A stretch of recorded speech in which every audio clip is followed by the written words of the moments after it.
To set dog barking sound notifications as silent in Samsung Galaxy S21, S21 Plus or S21 Ultra, open settings, swipe up home screen to access the app screen, and then select settings. You can also open settings screen from notification panel, swipe the notification panel and then tap settings icon. Scroll down settings screen, find accessibility, and then tap accessibility.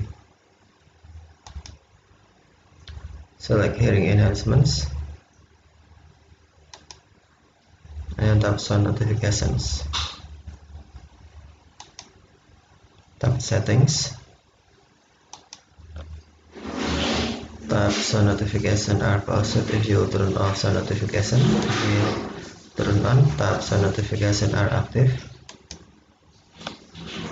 Turn on live transcript and sound notifications.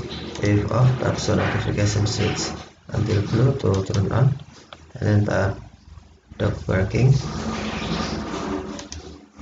Select silent,